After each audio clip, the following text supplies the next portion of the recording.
Really what I want to do is stop talking and introduce Rabbi Jen Gubitz, who is not just a wonderful educator and clergy person and pastoral guide. She is a dear friend and colleague, and I am so glad that she is here with her guitar to both bring in the most light and fortify us and strengthen us, no pressure, just to be able to keep all this light with us and take it with us into the Shabbat and weeks to come. So thank you, Jen, for being here. Hi, everyone. It's great to be here with you. Rabbi Jen Gubitz, she, her pronouns, based in Boston proper, but I'm a Midwesterner originally from Indiana. So I drive really fast and I'm very polite while I do it, as you would expect from a Midwesterner.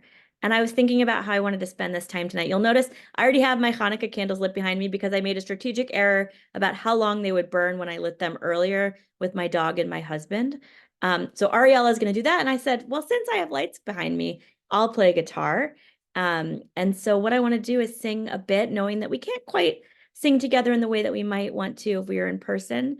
And then I'm going to do a little bit of teaching and welcoming, and then we'll kindle lights together. So I hope that sounds good to you. While we're just singing this, I feel like it's an oldie but a goodie. I'm going to share some lyrics on the screen if I can find what I had, and now I have lost them. 1 second, folks. Well, I'm gonna see where they went. I'm gonna try one more time, and if not, then I will pivot. Here we go. Okay, just this oldie but a goodie just to warm us up. Feel free to sing along.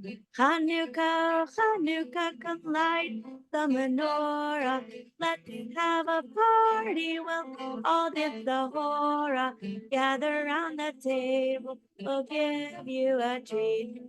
SVIVAH to play with and latkes to eat. And while we are playing, the candles are burning low.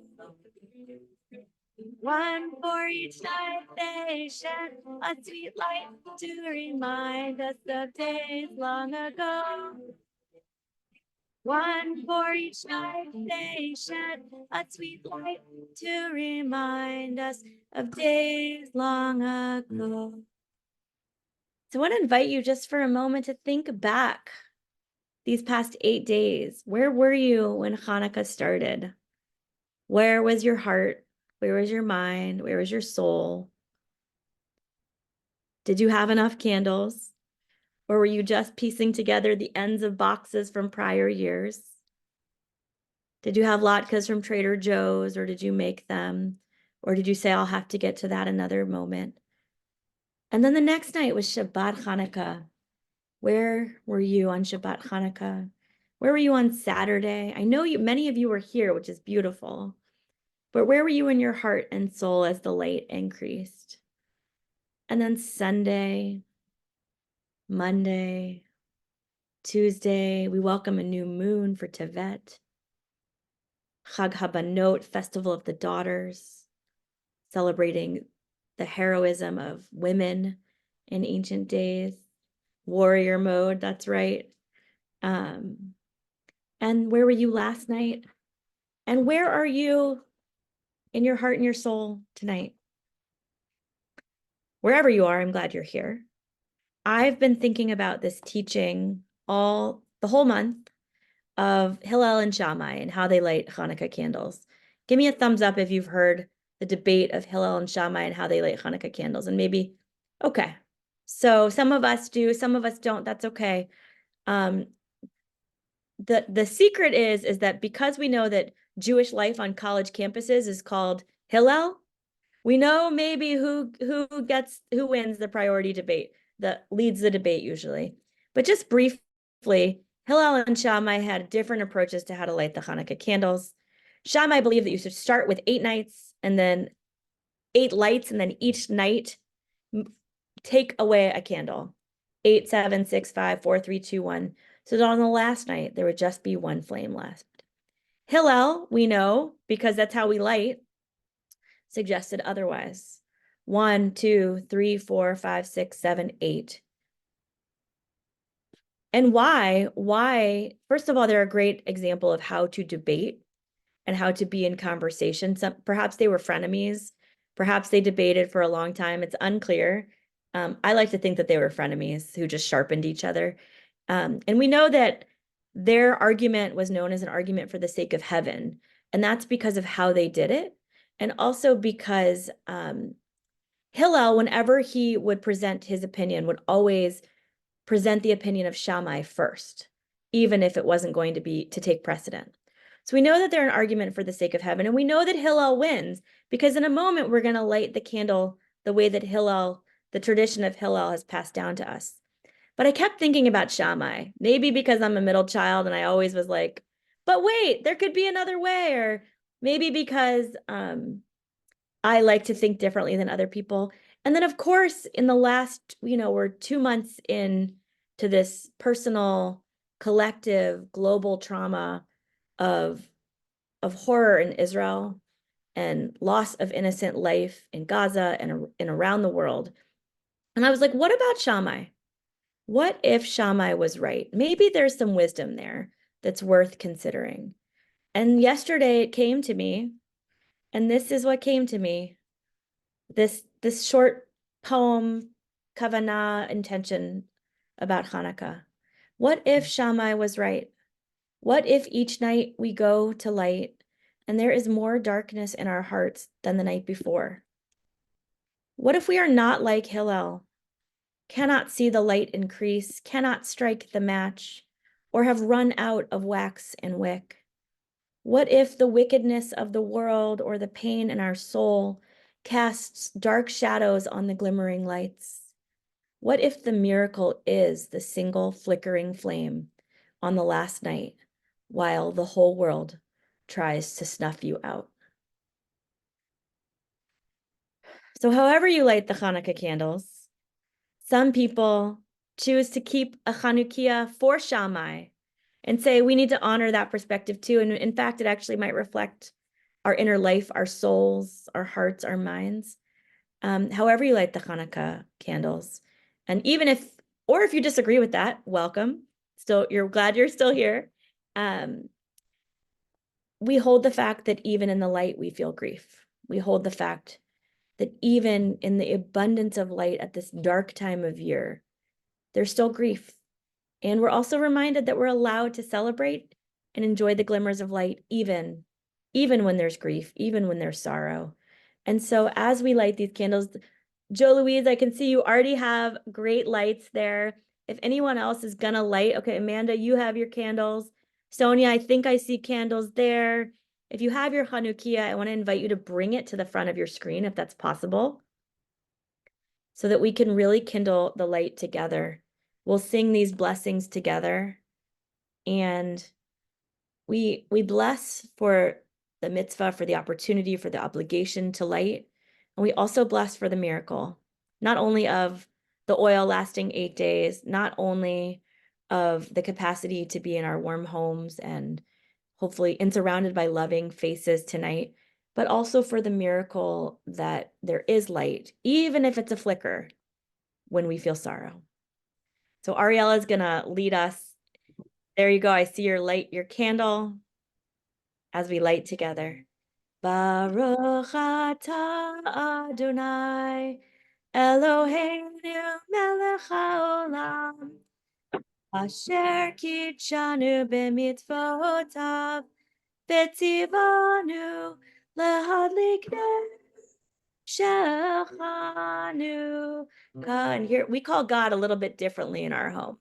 Baruch atah Adonai Eloheinu ruach haolam she'asa nisim lehoreinu bayamim hahem b'zman hazeh. And now we're going to sing Ma'otzor. Here we go. I'm going to raise it up a key.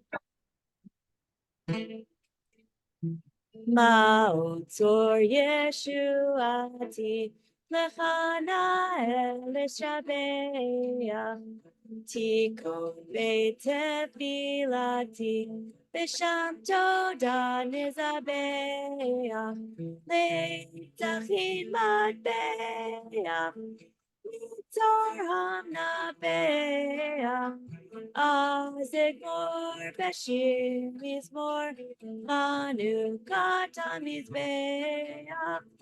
Azegmor Bashir Mizmor Chanukah Tamizbeh. So let's take a moment and we'll unshare that screen and look at one another's candles. And there's one more light there, and that's the one that carries us into Shabbat, and that's one another's faces. So may we carry the image of these candles of SVIVAH for gathering us, and to Ariella for your vision and mission, and the strength of women. May we carry that with us into the week. And you know what? People are going to be celebrating lots of other holidays of light. You can look at their lights and take that in as well. So wishing you Chag Orim Sameach, happy Chanukah, and wishing you healing. And we pray for redemption of hostages. And we pray for a peaceful Shabbat. My gosh. To their lives out at sea. When do we say Shehechianu, Return to the Yamanu? When did we? We do that on the first night, Layla. Oh, I thought it was the last night. I think it's a great tradition, though. So let's do it, because I think there's a lot to bless of reaching this moment in the season. Baruch atah Adonai Eloheinu melech haolam, shehechianu, v'kiyamanu,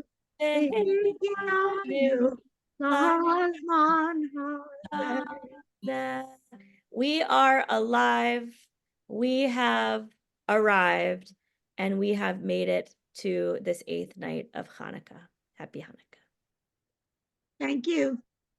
Thank you so, so much. And I really I know I said no pressure to bring us out of this last night of Hanukkah. And I'm really just so grateful to you, because the last night is always so bittersweet, and it feels so much more bittersweet this year when having this excuse to be filled with light and seek the light was so needed. And I really am just so grateful to you for reminding me that other people are light, and to look for that light. And that's just awesome. That's just awesome. And thank you for the permission to celebrate all the wonderful things that other people will be celebrating around us, and finding the good, and not just immersing ourselves in darkness, but finding and grabbing onto light where we can. Thank you so, so much for that. I've been so grateful to each one of you who has come any of the nights of Hanukkah. It's been such a gift. Emily, thank you for being here for Hanukkah and spending Hanukkah with me every night all the way from New York while I'm here in DC. And it's been really, really something very, very special to come together as a community each night, and with beautiful teachers and beautiful educators who each shared something so very different and something so special that will definitely stay with me. And I promise to get better at putting them all up on YouTube. I have them all there. But they're definitely all on our Facebook page, so you can take advantage of each of them if you're looking to cram in a little light for this last night of Hanukkah. But thank you so much for being here. And as always, stay connected with us. We have our closed SVIVAH Facebook group where we can keep hanging out and keep talking. And we're going to get together again next week, because we obviously cannot get enough of each other. On the 19th, we're having a companion program to our Her Torah that we had Tuesday night, to talk a little bit more about how we're navigating our questions and choices of our Jewish identity right now here as Jews in America and North America, and trying to figure out what it means and how we're showing up and what those choices feel like to us right now. So it would be lovely to see you again. And yeah, come say hi, unmute yourself and say hello, introduce yourself to each other. That would be nice. Or go find latkes somewhere, because why not? Fried potatoes are good any day.